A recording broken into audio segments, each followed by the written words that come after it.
우리 모두가 예수를 믿고 구원받은 하나님의 자녀로, 성도로 이 땅에 살아가는 동안 힘써야 될 것이 참 많이 있지만, 그래도 무엇보다도 더 많이 힘써 추구해야 할 것이 있다고 한다면, 어떤 면에서는 가장 힘써서 추구해야 할 것이 있다면 그것은 바로 예수 그리스도를 닮아가는 삶을 살아가는 것입니다.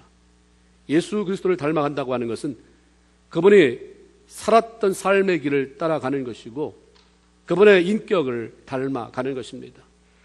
예수님은 비록 이 땅에서 33년이라고 하는 지극히 제한된 짧은 인생을 사셨지만, 그분의 삶은 자신을 보내신 아버지 하나님의 뜻에 순종하며 다른 사람들을 섬기는 일로 가득 채워져 있었습니다. 예수 그리스도는 일생 하나님을 섬기며 살아가기로 결심한 저와 여러분 모든 성도들이 닮아야 할 롤 모델입니다.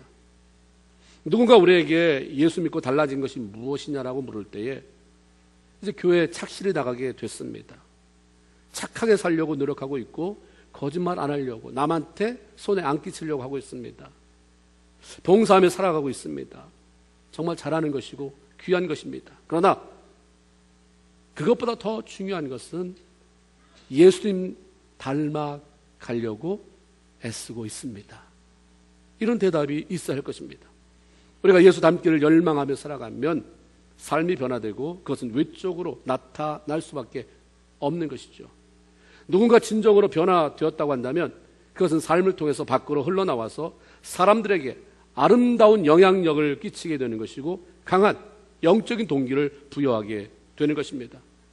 마태복음 12장 35절에서 예수님은 사람의 마음속에 가득 찬 것은 입으로 표현이 될 수밖에 없기 때문에 선한 사람은 그 마음에 쌓은 선한 것에서 아주 선한 것을 내게 되는 것이고, 악한 사람은 그 안에 쌓여진 악한 것들로부터 악한 것을 끄집어내게 된다라고 말씀하셨고, 마태복음 7장 16절에 보면 그의 열매로 그들을 알지니 가시나무에서 포도를 또는 엉겅퀴 나무에서 무화과 열매를 딸 수 없다라고 말씀하셨습니다. 물통에 물이 가득 차게 되면 저절로 그 물이 흘러넘쳐 밖으로 나오는 것처럼 사람도 내면에 가득하게 채워진 것이 말이나 행동을 통해 밖으로 나타날 수밖에 없는 거죠. 겉으로는 아내에게 아니면 남편에게 잘해야 되겠다고 하는데 이 내면이 정말 잘하고 싶은 마음이나 사랑하는 마음으로 차지 않고 원망 불평이 가득 차 있으면 말은 사랑해요, 존경해야 하는데 이 얼굴이 안 따라주는 거예요. 또 어느 날 더 이상 참지 못하게 되면 이제 그게 쏟아져 나오게 되겠죠. 물론 내면에 좋은 것으로 채워 있지 않아도 사람들이 뭘 좋게 여기는지, 어떤 말을 할 때 사람이 칭찬하는지 그걸 알기 때문에 가식적으로 꾸며서 행동할 수 있습니다. 아이들은 그것을 못하지만 어른이 되면 너무 가식적으로 꾸미는데 익숙해져요. 그걸 잘하고 삽니다. 그 사람들은 처세술이라고 말을 하죠. 그러나 그런 행동은 오래갈 수 없고 반드시 실체가 드러나고 비난을 받게 됩니다. 마태복음 23장 27절 28절에 보면 예수님께서는 그렇게 행동을 하며 살았던 바리새인들을 향해서 화 있을진저 오해하는 서기관들과 바리새인들이여 회칠한 무덤 같으니, 겉에다 하얀 페인트를 칠한 무덤 같으니 겉으로는 아름답게 보이나 그 안에는 죽은 사람의 뼈와 모든 더러운 것이 가득하도다. 이와 같이 너희도 겉으로는 사람에게 옳게 보이되 안으로는 외식과 불법이 가득하도다 라고 하면서 책망했습니다. 뜰에 심겨진 나무가 어떤 종류의 나무인지를 알려면 그 열매를 보면 됩니다. 농촌진흥청에 이걸 전문적으로 연구하는 사람이 이게 무슨 나무입니까? 의뢰하지 않아도 조금만 기다려보면 금방 알 수 있죠. 아이들도 알아요. 포도를 맺히면 사과나무고, 사과를 맺히면 포도나무고, 맞습니까? 아주 고상하게 틀리다는 걸 미소로다가 저에게 답을 해주셨어요. 그래서 포도가 열리면 무슨 나무입니까? 포도나무예요. 사과가 열리면 사과나무인 거예요. 얼마나 우스운 질문을 했는지 여러분이 너무 가소롭게 이렇게 여기잖아요. 너무 이거는 당연한 거란 말이에요. 자신은 밤나무라고 그렇게 외쳐대는데 대추가 열리면 그건 밤나무 아닙니다. 그건 대추나무예요. 우리 자신이 누군지를 알려면 삶 속에 어떤 열매를 보이는지를 보면 돼요. 우리는 4대째 예수 믿는 집안이다. 우리는 5대째 예수 믿는 집안이다. 그건 너네 집안이고 너는 어떤 열매를 맺으며 살아가고 있느냐. 하나님의 많은 대수를 예수 믿으면 천국에 그냥 들어온다. 뭐 이런 할인권 같은 거 주시면 얼마나 좋겠어요. 그거 아닌 거예요. 너예요, 너. 너는 누구냐? 그러니까 네 아버지는, 네 할아버지는, 네 선조 때는 그렇게 살았는데 너는 어떻게 살아가고 있느냐? 너에게서는 어떤 열매가 맺혀지고 있고 너는 어떤 모습으로 살아가고 있느냐? 이게 중요한 거죠. 구원받은 하나님의 자녀로 하나님을 사랑하며 살아가는 진정한 성도들의 삶 가운데는 하나님의 자녀다운 모습과 그에 합당한 열매가 반드시 나타나야 하는 것입니다. 그런 것들이 어떤 모습으로 나타나게 되는 것일까? 어떤 모습이어야 참 멋있는 신앙인이다라고 말할 수 있는가? 너무 많은 거죠. 성경의 열매에 대한 얘기, 뭐 팔복에 대한 얘기 이런 것들만 봐도 뭐 너무 많아요. 한두 가지로 단정지어 말할 수 없지만 최소한 오늘 본문 안에서 사무엘상 30장 안에 나타난 다윗의 삶을 통해 들려주시는 하나님의 말씀이 뭔가에 한번 귀를 기울여 보자고 하는 것입니다. 다른 건 다 내려놓고 오늘 그 본문 안에서만 들려주시는 메시지는 뭔가. 첫째로 진정한 신앙인의 삶에는 위기를 능력 있게 처리해 나가는 모습이 있어야 한다고 하는 것입니다. 능력 있게라고 하는 말 속에는 은혜롭게도 포함됩니다. 계속적으로 사울에게 쫓겨다니던 다윗은 언젠가는 사울의 손에 죽을 수도 있겠다는 생각에 자기를 따르는 600명의 부하들과 함께 블레셋 땅으로 도망가서 망명을 요청합니다. 얼마나 힘들었겠어요. 차기 왕으로 기름 부음을 받은 자가 좀 있으면 사울이 죽으면 왕이 되는 사람이 너무 고통스러우니까 일시적으로 망명 요청을 한 것입니다.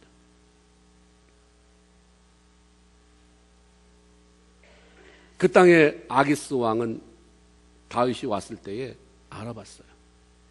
이미 다윗의 명성과 그가 자기 나라 왕 사울에게 쫓기는 몸이라는 것을 알았기 때문에 그를 받아줬습니다. 골리앗을 죽인 다윗과 같은 장수가 자신의 수족이 되어준다면 그것은 천군 만마를 얻은 것과 다를 바가 없다고 생각했기 때문에 우선은 다윗의 망명을 허용하고 그를 살펴보기 위해서 시글락이라고 하는 땅을 주고 부하들과 함께 살 수 있도록 허락해 줬습니다. 다윗은 일시적으로 사울의 자기를 죽이려고 하는 핍박을 피해 도망쳐온 것이지 영구적으로 망명할 생각은 조금도 없었어요.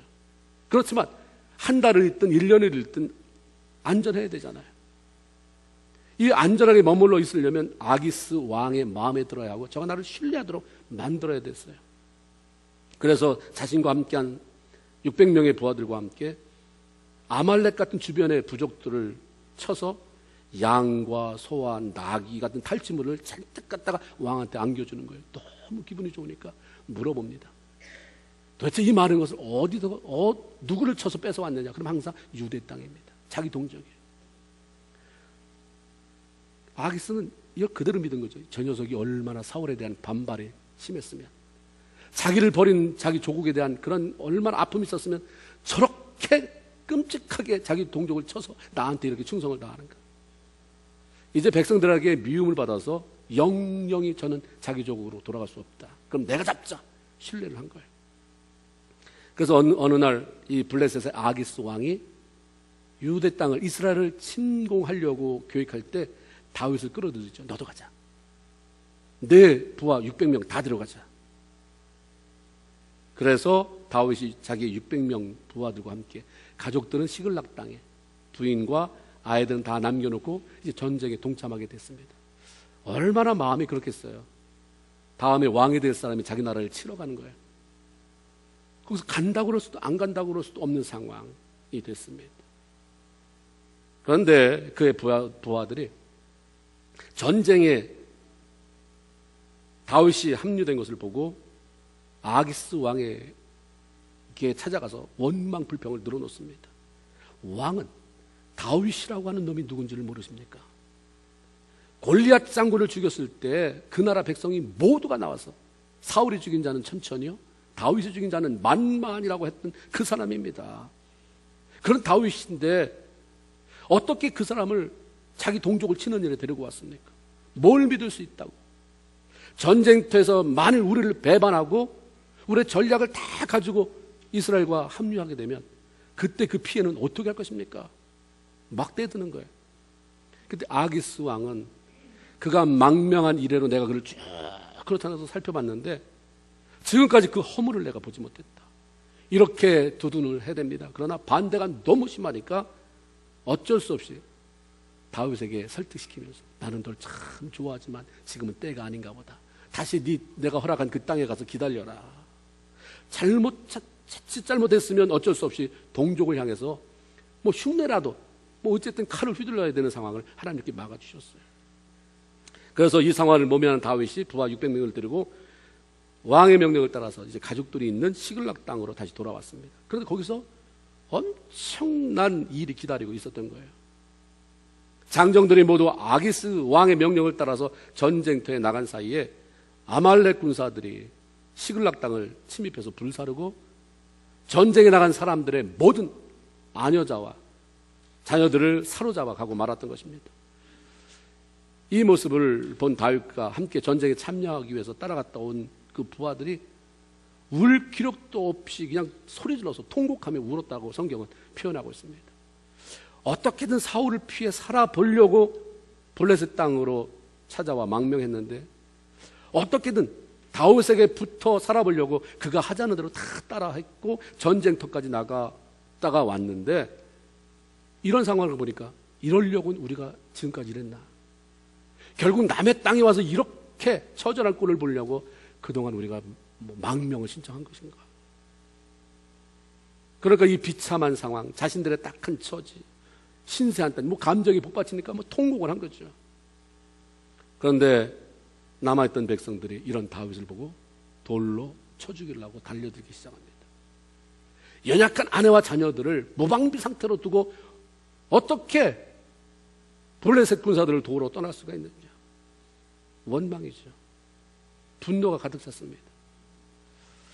6절에 보면 이런 백성들의 모습을 본 다윗은 크게 군굽했다라고 말합니다. 지금까지 자기를 믿고 따르던 백성들의 한순간에 자기를 죽이려고 하는 사람들로 변하는 그런 모습을 보고 무척 당황했다고 하는 것입니다. 물론 다윗이 지도자로서의 책임이 없는 것은 아니지만 자기 혼자 잘 살려고 하는 것도 아니고 모두 잘 살게 만들기 위한 최선의 길을 선택하다가 그렇게 된 것이었습니다. 그리고 다윗도 지금 두 아내가 포로로 잡혀간 상태이기 때문에 마음이 아프고 고통스러운 순간이었습니다. 그런데 자기만 아는 이기적인 사람들, 자기 감정에 충실한 걸로 좋은데 남의 감정은 헤아리지 못하는, 남이 그 말을 듣고 어떻게 마음에 상처를 받든지 상관없이 나만 뱉어놓고 시원하면 괜찮은 이런 이기적인 사람들 모두 다윗이 잘못했다고 그냥 뒤집어 쓰이는 것입니다. 반란을 일으켰어요. 어려움을 겪어보지 않으면 사람을 절대로 잘 알 수 없어요. 어려움이 없을 때는 맨날 죽고 못 살 것 같지만 거기에 딱 어떤 관계에 문제가 생기기 시작하면, 어려움이 생기면 저 사람이 저런 사람이었구나를 금방 알게 돼요. 어려움을 만나게 되면 평소에 알고 인간관계를 맺어오던 사람의 관계가 더 좋아지든지 내가 알던 사람보다 더 멋진 사람이구나 하든지, 아니면 그 관계가 악화되고 깨지든지, 그 사람의 진가를 발견하게 되든지, 아니면 그동안 잘도 숨겨왔던 밑바닥에 깔린 악한 본심이 드러나게 되든지, 이런 일이 보여지게 되는 거예요. 그러나 사람의 관계는 한 번씩 어려움을 겪어봐야 돼. 아직 우리는 한 번도 싸워본 적이 없다. 그 관계는 너무 위험한 관계예요. 그건 믿을 수가 없는 관계입니다. 깨진 관계를 어떻게 극복하느냐, 이게 굉장히 중요한 거죠. 다윗에게 개인적으로 위기가 찾아온 거죠. 어쩌면 사울에게 쫓기는 것보다 믿고 사랑을 나누며 살았던 사람들로부터 당하는 배신의 감정이 다윗을 무척 고통스럽게 했을 것입니다. 그동안 내가 이런 사람을 거둬들인 것인가? 그들을 위해서 그렇게 내가 희생을 한 것인가? 그러면 앞으로 이들과 함께 한다고 했을 때 무슨 소망이 있는가? 이런 인간들하고 내가 계속해서 살아야 되는가? 나를 장군님 하면서 자기들이 장군으로 뽑았거든요. 이미 아둘람 그 동굴에서 장군으로 뽑아놨는데 장군님 하다가 어느 순간에 내 하나의 실수를 보고 뒤집어 엎고 죽여라. 돌로 쳐 죽여라. 이런 인간하고 도대체 어떻게 할 것인가? 그들을 향해서 죽자 죽어. 네가 600명이지만 나도 만만치 않다 하고 칼을 빼들고 죽이고, 그 다 죽이면 뭐 다행이고, 아니면 그 칼에 맞아 죽든지 내가 죽든지, 아니면 그래 너희끼리 알아서 살아라 하고 나는 모르겠다 도망쳐 어디론가 가버릴 수도 있었을 것입니다. 그런데 다윗은 하나님을 사랑하는 사람으로 위기를 그렇게 처리하지 않았다고 하는 거예요. 어떻게 그 위기를 딛고 앞으로 나갔는가, 어떻게 그 위기를 선용했는가. 6절에 보면 다윗이 그 하나님 여호와를 힘입고 용기를 얻었더라. 그 짧은 순간에 딱 한 줄이에요. 모든 사람이 돌로 쳐 죽이려고 저놈 죽여라 이랬을 때 아마 그 소리만 들어도 백지 상태가 됐을 거예요.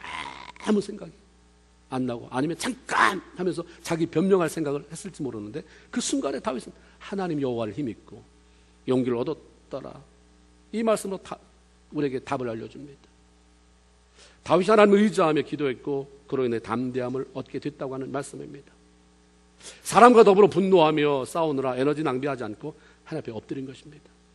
다윗은 장관이었을 때든지 아니면 사울에게 피하는 아주 정말로 초라한 사람이었을 때든지 왕이 됐을 때든지 하나님에 엎드리는 걸 참 잘했어요. 하나님 앞에 엎드리는 거.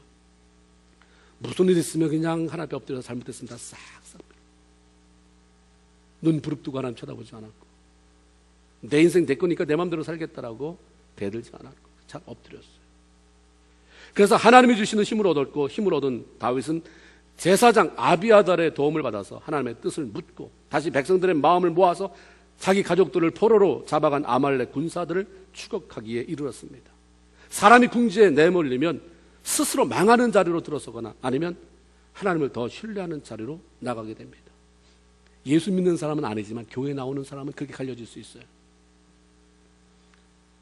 진정으로 예수 믿는 사람이 위기를 만나면 하나님을 더 신뢰하는 자리로 나갈 수밖에 더 있겠습니까? 그래서 그렇지 않을 때에는, 교회는 나오지만 주님과 상관없는 삶을 살 때는 위기가 만나면 스스로 망하는 자리로 들어가는 거예요. 나는 위기를 만날 때 어떻게 하는가를 보면 그게 내 모습이에요.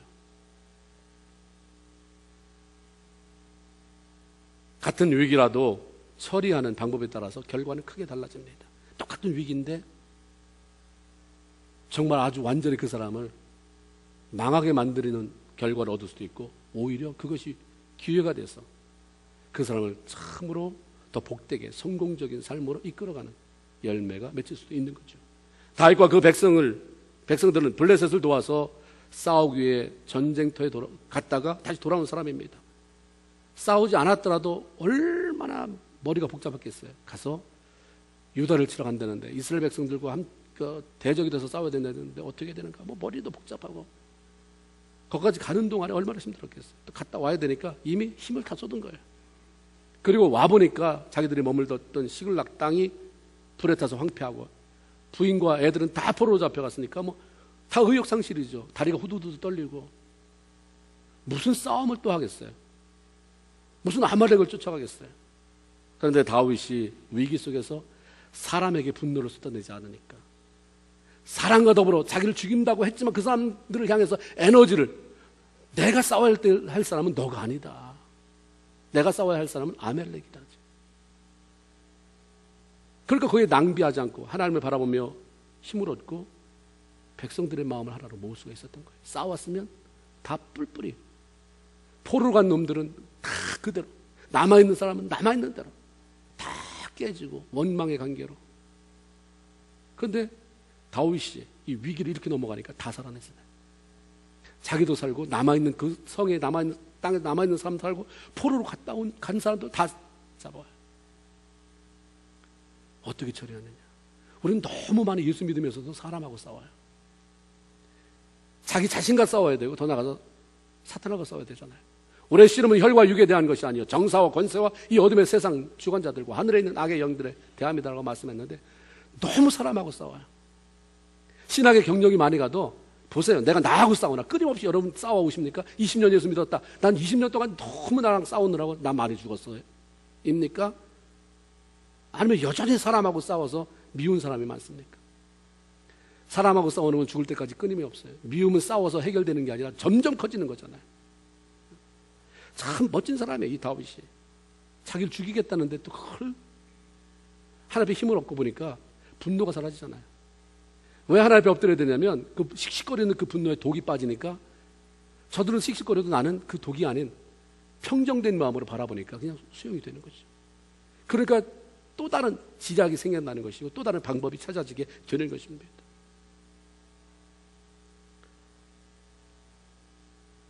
자신들에게 불어닥친 시련을 극복하고 문제를 해결할 수 있었던 것은 바로 이런 거예요. 위기를 은혜 가운데 은혜스럽게 처리하니까요. 분노한 백성 때문에 문제가 해결되지 않았어요. 같이 맞붙어서 분노하고 칼을 휘두를 수밖에 없는 상황 속에서 기도의 자리로 나간 하나님의 힘을 덧입기 위해서 엎드린 다윗 때문에 문제가 해결됐습니다. 위기에 처할 때 화내지 마세요. 평소에는 화나지 않는데 뭐가 어려움이 생기면 그냥 화내는 사람들이 있습니다. 가뜩이나 내가 어려운데 힘든데 그렇잖아도 눈치 보는데 거기다 화내면 어떻게 하라는 거예요? 그거는 칼만 안 들었지 죽이라고 하는 거예요. 그러니까 사람이 화내려면 좋을 때, 그 사람이 좋을 때 화내세요. 뭐가 실수했을 때, 어려울 때, 곤경에 빠져서 그렇잖아도 눈치 봐야 될 때 막 화내면 어떻게 하라는 거예요? 죽으라는 거예요? 뭐라는 거예요? 우리가 조금씩은 좀 삶을 좀 다르게 살아갈 필요가 있습니다. 화내면요, 상처 주고 관계만 깨뜨리지 절대로 해결에 도움이 안 됩니다. 가정에 어려움이 처했을 때 어떤 집은 그 어려움 때문에 하나가 돼서 야, 참 멋있다. 엄마 멋있다. 아빠 멋있다. 자식들 괜찮다.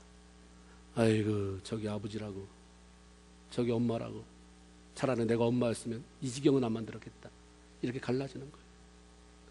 여러분 어떤 거 선택하실 거예요? 선택의 여지가 없는 것이지만 그렇죠? 예수 믿기 때문에 하나님의 방법대로 살기로 했기 때문에 선택의 여지가 없기 때문에 우리가 그렇게 못 사니까 한번 선택해보라고 말씀드리는 것입니다.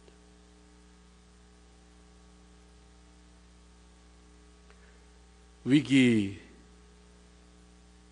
순간 말이에요. 자기를 죽이려고 했음에도 불구하고 하나님을 의지해서 힘을 얻고 이렇게 일어서는 모습이 보이잖아요, 다윗이. 그러니까 다윗을 신뢰하지 않을 수 없는 거예요. 나는 화가 나고 죽이려고 했지만 그래 다윗을 죽이고 나자. 그러면 그 방법이 뭔데? 다윗만 죽이면 포로가 돌아오느냐? 아니잖아요. 어려움이 있는데 그래서 네가 부인으로 집에서 무슨 짓을 했길래 어떻게 애를 키웠길래 이래서 화나고 부인을 잡으면 그럼 애가 돌아오느냐? 그게 방법이 아니니까. 그렇죠? 그러니까 아닌데 왜 그렇게 하냐면 그래서 왜 다 죽이냐 이거죠. 그게 돌로 쳐서 죽였으면 다윗은 사라지고 우리도 다 사라지고. 근데 다윗이 은혜 가운데 그걸 처리하는 걸 보면서 신뢰하지 않을 수 없는 거예요. 내가 아버지 아니냐고. 이 자식놈들이 아버지를 존경해야지. 어떻게 날 아버지를 뭐 거기 돌짝말 하나도 못하게 취급하느냐. 그 존경은 그렇게 되는 게 아니잖아요. 그렇죠? 역시 기도하는 아버지 다르구나. 그때 그냥 고개가 이렇게 고개가 무거워지는 거예요. 뻣뻣해질 수가 없는 거죠. 위기를 어떻게 처리하느냐가 신앙인으로서 우리 자신을 무능하고 추한 모습으로 보이기도 하고 멋진 하나님의 모습으로 보이게도 만드는 것입니다. 하나님을 의지함으로 위기를 능력 있게 은혜스럽게 처리해 나가는 그런 멋진 모습을 보이므로 여러분도 존귀한 자리에 가게 되고 하나님도 영광을 받으시고 다른 사람에게도 저렇게 살아가는구나 이렇게 샘플을 제시할 수 있는 정말 멋진 성도들이 되기를 주님의 이름으로 축원을 드립니다. 또 하나 진정한 신앙인의 삶에는 남을 긍휼히 여기는 모습이 나타나야 한다고 하는 것입니다. 다윗이 600명의 백성과 함께 자신의 가족을 포로로 잡아간 아말렉 군사들을 뒤쫓아가는데 부솔이라고 하는 시내에 이르러서는 너무 지쳐서 정말 가서 나도 따라가서 아말렉과 싸워서 우리 아이들 우리 부인들 다 뺏어와야 한다는 그 의욕을 가지고 왔는데 이미 너무 지쳤어요. 거기 블레셋 아기스 왕이 오라고 그래서 거기 그냥 있는 힘을 다해서 갔다 오고 그 힘이 떨리고 너무 처참한 모습 보고 다리가 후들후들 떨리고 그동안 다시 또 아멜렉을 따라가느라고 가는데 더 이상은 못 가겠는 거예요. 더 이상 못 가겠다. 그 정말 따라오기 힘든 사람은 바로 거기 시내가에 남겨놨는데 그 숫자가 200명이에요. 200명은 안 가고 싶어서가 아니라 너무 힘들어서. 그래서 그럼 너희들 여기 있어라. 남겨놓고 400명이 진군하게 된 것이죠. 나머지 400명이 열심히 적을 쫓아가다가 길에 쓰러져 있는 애굽 소년 하나를 만나게 됩니다. 애굽 사람, 어디는 애굽 소년. 그러니까 어린애예요. 뭐 티네이저나 뭐 전쟁에 나갈 정도면 한 20세 전후. 사람들이 그를 발견하고 그를 다윗에게 데리고 왔을 때 다윗은 그에게 떡을 먹입니다. 먹을 것을 주고 마실 물을 주고 전투 식량으로 비축해 갔던 무화과 나무 말린 거, 무화과 열매 말린 거, 건포도를 줘서 배부르게 먹게 하고 정신을 차리게 만들었어요. 자, 보세요. 지금 이 사람들은 한시가 바쁜 사람이에요. 자신들의 아내와 자녀들을 포로로 잡아가고 있는 아말렉 군사들이 본토에 들어가서 본토군과 합류하기 전에 빨리 따라가서 저거 다 죽여야 돼요. 그리고 다 뺏어와야 되는 것입니다. 그런데 누군지도 모르고 얼마든지 무시하고 지나칠 수 있는 그런 옷차림이 이방인이잖아요. 이방인 그 어린 소년 하나가 길에 널브러져 있다고 모든 사람이 다 멈춰선 거예요. 저기 불상 하나 있다. 정신을 잃었을 뿐이지 아주 호흡은 붙어 있다. 못 먹어서 지쳤구나. 들고 간 거죠. 이유가 뭡니까? 그 아이를 불쌍히 여기기 때문입니다. 그 아이를 다윗 앞으로 데리고 간 것은 바로 다윗이 평소 한 사람의 가치를 소중하게 여기고 어려움에 처한 사람들을 불쌍히 여기며 도와주는 것을 자기들이 보아왔기 때문이고 자기들도 그런 혜택을 받아왔기 때문입니다. 사무엘상 22장 2절에 보면 그 600명이라는 사람이 어떤 사람이냐? 환난당한 자, 사울의 정치권 영향력 속에서 피해당한 사람들, 빚진 자, 경제구조의 그런 문제 속에서 많은 경제적인 그런 힘겨움을 당한 자들, 뭐 원통한 자, 그들이 다 다윗에게 모였고라고 되어 있어요. 다윗을 따르는 600명의 사람은 한결같이 자랑할 것이 없는 사람이에요. 불쌍한 사람입니다. 다윗 때문에 살게 되었고 다윗 때문에 갈 곳이 있게 됐고 다윗 때문에 새로운 소망을 가지게 된 사람이었습니다. 이미 다윗에게 갚을 수 없는 빚을 진 사람들, 도움을 받은 사람이에요. 다윗에게서 보고 배운 것이 있는 그들은 길에 쓰러진 사람들을 그냥 지나칠 수 없었어요. 다윗 같으면 저렇게 안 했겠다는 거죠. 지나가지 않는다. 그러니까 그 아이를 데리고 다윗 앞으로 데리고 가는 거예요. 아버지가 교육, 어머니가 교육 대단한 거 안 시켜도 그렇게 살면 되잖아요. 불쌍한 사람 먹이면 우리 아버지는 그렇게 먹였으니까 나도 그렇게 해야 되는 건가 보다. 그렇죠? 아버지는 지독하게 인색한데 너희들은 베풀며 살아야 돼. 그럼 걔네들 아멘 하고 그다음 이제 결혼하고 나서 우리 애 낳으면 그렇게 얘기해 줄게요. 그렇게 되는 거잖아요. 다윗이 평소에 누구에게나 그렇게 했던 것처럼 누군지도 모르는 그에게 먹이고 마실 것을 공급하고 살려놓았습니다. 이렇게 살려놓은 소녀는 다윗이 신원을 조사한 결과 애굽 출신의 사람으로 아말렉의 종이 되었어요. 그래서 아말렉의 종이 됐기 때문에 아말렉 군사가 여기 와서 이렇게 시글락을 공격하고 불러올 때 같이 따라온 거예요. 같이 와서 싸운 것입니다. 그런데 이 아이가 병이 들자 사흘 전에 버렸다는 거예요. 종이니까 물건이죠. 병든 거 왜 같이 끌고 다녀요? 그 물건을 버리고 다른 거 사면 되지. 아니면 전쟁에서 다른 거 싱싱한 거 골라오면 되지. 그런데 이 사람을 그렇죠?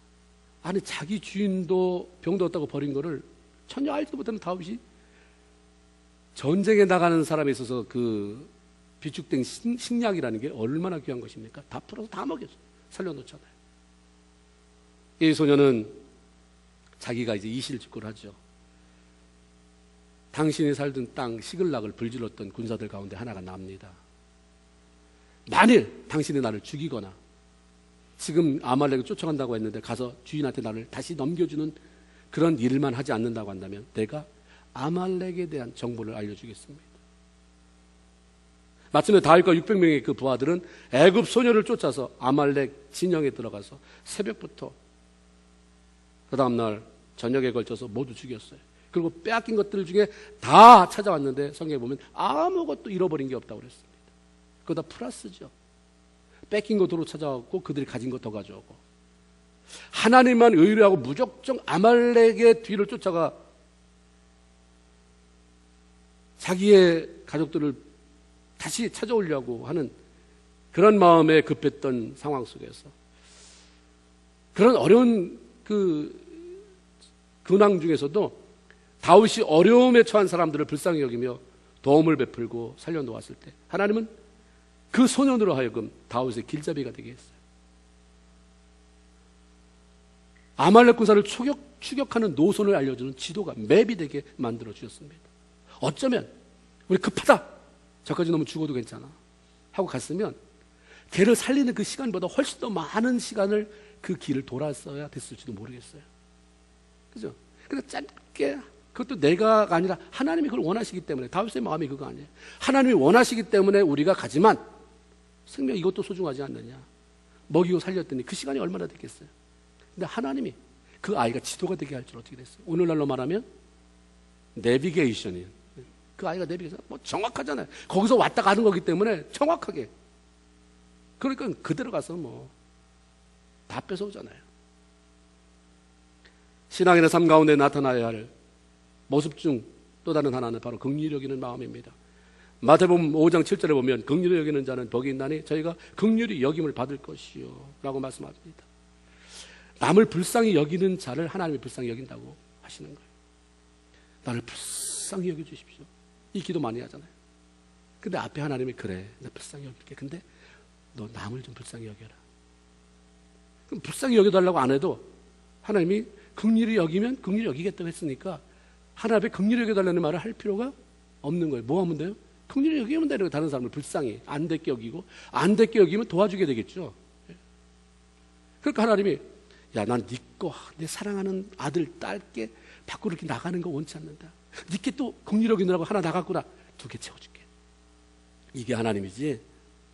내 거는 그냥 그대로 긍휼히 여겨주십시오. 이쪽 옆구리에 채워주세요. 하나님 긍휼히 여겨서 이쪽 볼따구에 채워주세요. 그거 아니잖아요.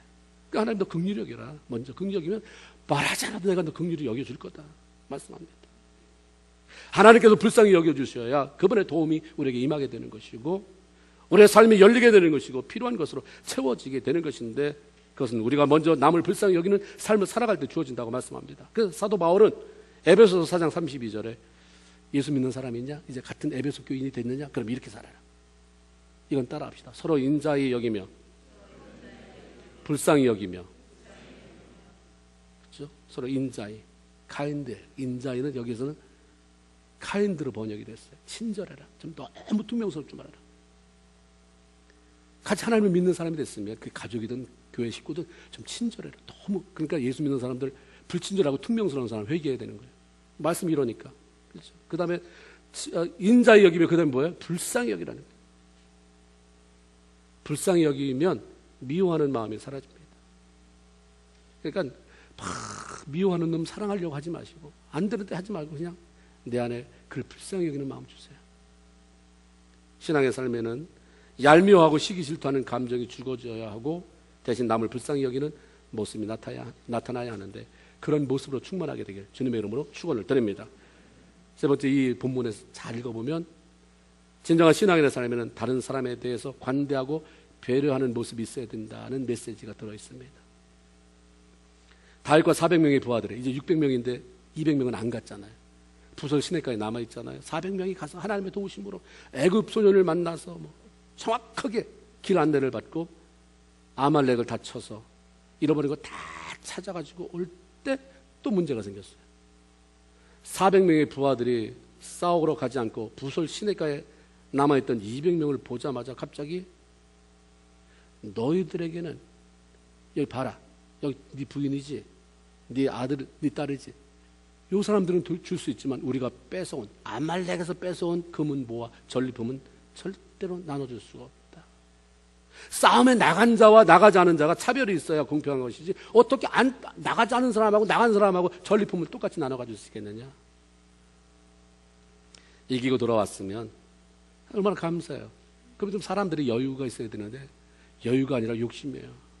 왔으면 아까 힘들어서 못 갔잖아요. 아파서 못 갔고 뭐 어디가 쑤셔서 못 갔으면 갔다 와서 그동안 좀 몸은 좀 많이 회복이 됐느냐. 근데 그거보다 먼저 너 이거 못 줘! 이거 뭐 하는 짓이야? 누가 달라고 그러지도 않았어요? 우리가 가서 목숨 걸고 빼앗아온 물건들을 시내가에 이렇게 편안하게 널브러져서 쉬고 있던 너희들에게 나눠줄 수 없다. 그러니 아예 뭘 가질 생각하지 말고 아내나 찾아가라. 네 자식이나 찾아가라라고 얘기한 거죠. 시글락이 침략당했을 때는 다윗 너 때문이라고 다윗한테 책임을 들러 돌을 치려고 했던 사람들이, 또 다윗과 함께 가서 전리품을 가져왔을 때는 이건 내 거다, 너 못 준다, 독점하려고 하는, 이게 인간이에요. 이게 다른 사람입니까? 하나님의 백성들의 모습이었어요. 이게 유대인들이에요. 이게 우리가 아니라고 누가 그렇게 자신 있게 말할 수 있겠습니까? 그래서 하나님이 이런 얘기를 써놓는 것은 너도 별로 다르지 않다. 그러니까 하나님이 이거 원치 않으니까 고쳐라 이거예요. 도대체 누가 그럼 이런 말을 했을까? 400명이 다 가져서서 합창을 했을까? 우리가 이런 말 조심해야 됩니다. 누구한테 나쁜 말 전해줄 때 다른 사람이 다 그래, 너 나쁜 놈이래, 다 자기가 몇 명이나 만나봤다고 다요. 그거 책임져야 됩니다. 그렇게 물을 때는 몇 명이냐고 이름 적으세요.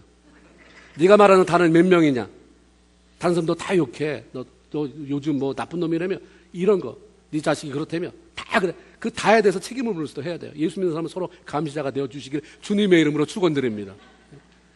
이 말은 굉장히 악한 말이고 나쁜 말이에요. 무슨 다 그래, 무슨 다. 여기 성경에 그래서 여기 잘 보세요. 정확히 해놨어요.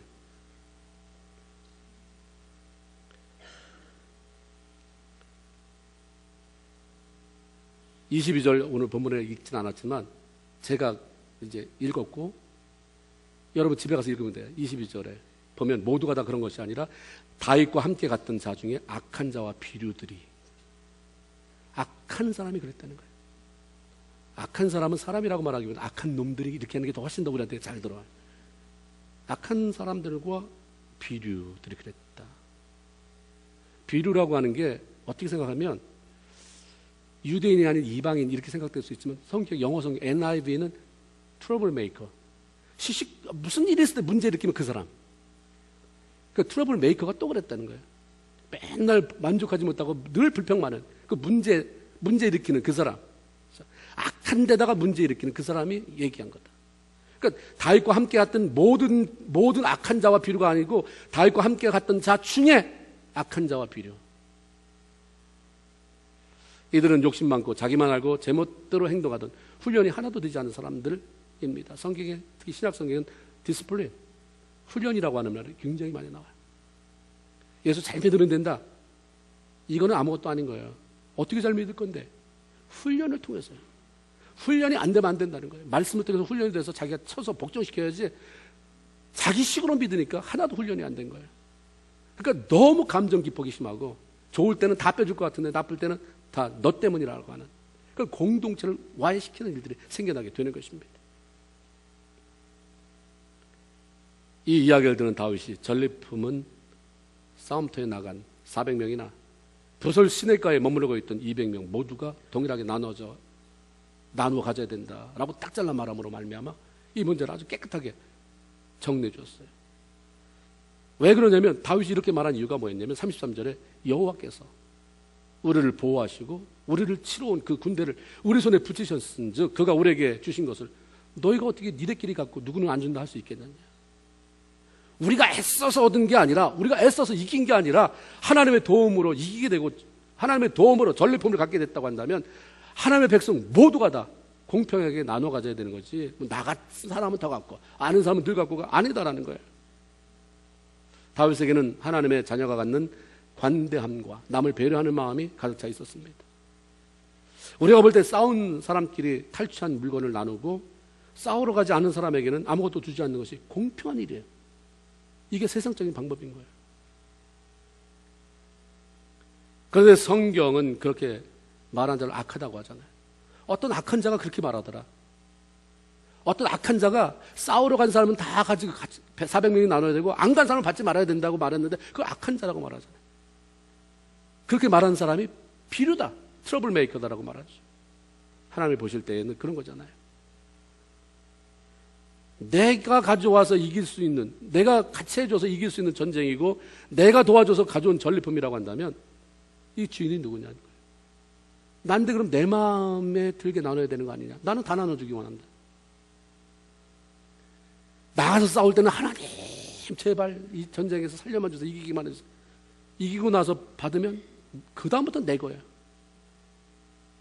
거기에는 우리 것만 있지 200명 것도 없고 200명이 아니라 하나님 포션도 없어요. 하나님의 목도 뭐 이만큼 하나님에 들어야 된다 이런 것도 없는 거예요. 우리 400명끼리 똘똘 뭉쳐서 이겼으니까 이걸 정확히 나눠 가져야 된다. 이런 거죠. 남을 배려하는 것이나 상대방을 향한 넓은 마음, 간담이 없는 공평을 말하는 것은 하나님을 보실 때는 공평이 아니라 네가 더 차지하겠다고 하는 욕심일 뿐이다. 공평을 아무나 말하는 게 아니잖아요. 내 안에 욕심이 가득 차고 공평하게 해야 된다. 뭐가 공평이에요? 내가 더 갖겠다는 거지. 내가 손해볼 수 없다고 말하는 공평이지 그게 무슨 공평입니까? 세상의 잣대로 말할 때 그게 공평인지 모르지만 하나님은 그렇게 말씀하지 않았어요. 그런 잣대가 틀려지지 않으니까 세상 잣대나 예수 믿는 사람의 잣대가 똑같으니까 세상 사람하고 싸우는 거고 예수 믿는 사람끼리도 싸우는 거예요. 양보할 수 없다. 저는 서울에서 홍정길 목사님께서 교회를 세울 때 뭐 장애인들 이런 분들을 위해서 하는데 아파트값 내려간다고 그렇게 많은 사람이 나왔는데 교회에서 여성교회에서도 나오고 그러면서 야, 참 사람은 참 이기적이다. 어떤 사람이 자기가 아는 여성교회 회장이 거기 나왔대. 텔레비 화면에 비쳤댔는데 그럴 때는 좀 마스크 쓰고 나와야 되는 거 아니에요? 어쨌든 그런 일들이 우리가 참 이기적으로 살아가요. 공평. 내가 손해보려고 할 때 공평이라고 해요. 그게 공평이에요. 빼앗기지 않고 지지 않고 그럴 때 너무 이렇게 예수 믿는 사람이 약삭빠르게 사는 사람이 아니잖아요. 오죽했으면 주님이 오른밤 치는 자에게 왼밤 돌려대라. 오리 가고자 하면 심리 가라. 속옷을 달라고 하면 겉옷까지 벗어줘라. 말 같지도 않은 소리지만 이게 하나님이 원하시는 방법이고 그런 거는 다 내가 청소해내고 다 걸레질쳐내고 복 줄 수 없어. 그러니까 아예 뭐 외쳐대도 소용없고 그냥 교회 나가는 사람이나 안 나가는 사람이 똑같으니까 나는 가끔씩 교회 나갈란다. 이렇게 되는 거죠. 내가 어떻게 모은 것인데 너 줬냐가 아니라 하나님께서 나에게 기회를 주시고 건강 주시고 도와주셔서 얻은 것이니 필요하다면 너도 가져라가 되어야 되는 거죠. 공평이 필요하지만 내면의 욕심과 악한 의도를 가지고 공평을 요구해봐야 남는 것은 인색함과 황폐함입니다. 창세기 13장에 보면 아브라함이 조카 롯과 이렇게 분리가 되어야 될 때 땅을 선택하는 문제가 그 앞에 놓였습니다. 그때 아브라함이 뭐라고 그랬어요? 나이 차이가 많이 나는 조카 아닙니까? 그 자기가 아들처럼 키워온 그 조카랑 떨어지니까 뭐 의논이 뭐 있어요? 내가 이렇게 하기로 했다. 이 땅 내가 갖기로 했다. 넌 나머지 알아서 해라. 이래도 말할 게 없는 거예요. 그러면 그 다음에 그건 아니었으니까 그럼 어떻게 했습니까? 우리 같이 한번 얘기해보자. 공평하게. 너도 손해보는 거 없고 나도 손해보는 거 없고 너도 기분 나쁘지 말고 나도 기분 나쁘지 말고 이번에 땅을 잘 나눠서 우리 헤어지자. 이랬습니까? 창세기 13장 9절을 제가 읽어드리겠습니다. 내 앞에 온 땅에 많은 땅이 있지 않느냐? 나를 떠나라. 네가 좌로 가면 나는 우하고 네가 우하면 나는 좌하리라. 네가 먼저 다 원하는 거 가져라. 이런 사람이 말하는 공평이 공평이죠. 그 안에 상대방을 배려하고 더 주고 싶어하는 관대함이 있었기 때문입니다. 그래서 아브라함이 피해봤습니까? 조카한테 먼저 다 양보하고 그래서 좋아 보이는 눈에 보일 때는 롯이 차지한 땅은 물된 동산이에요. 하나님의 동산 같다 그랬어. 겉으로 볼 때는.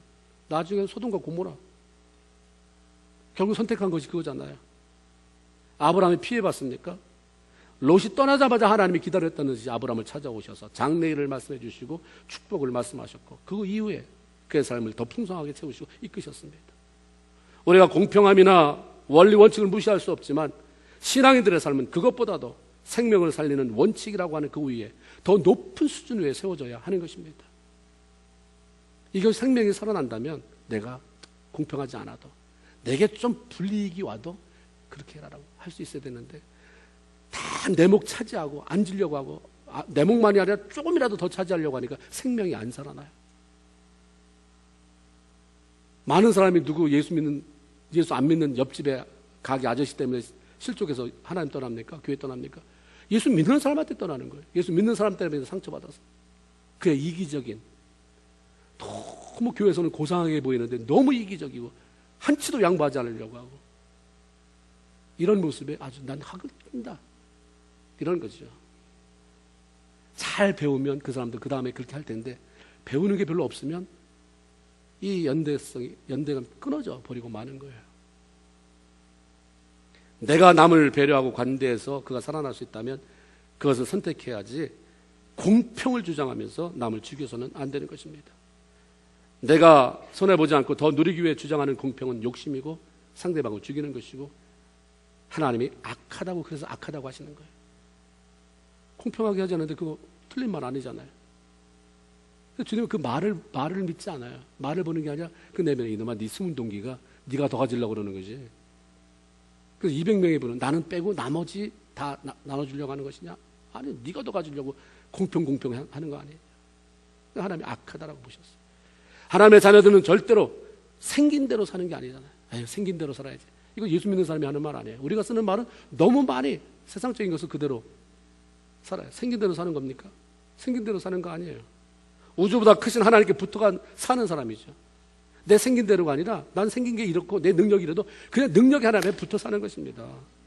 그렇기 때문에 내가 붙은 그 하나님은 넓으신 분이잖아요. 깊으신 분이에요. 능력 있는 분이기 때문에 너무 속 좁게 욕심스럽게 살지 말아야 하는 것입니다.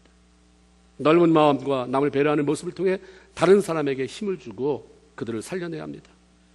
하나님의 자녀가 돼서 이 땅에 살아가는 동안에 하나님이 원하시는 모습으로 가득 채워서 하나님을 기쁘시게 하고 다른 사람에게 선한 영향력을 끼치고 동기를 부여하며 살려내는 저와 여러분 모든 성도가 되기를 주님의 이름으로 축원을 드립니다. 기도하겠습니다. 하나님 고맙습니다. 오늘 복된 성일에 저를 불러주셔서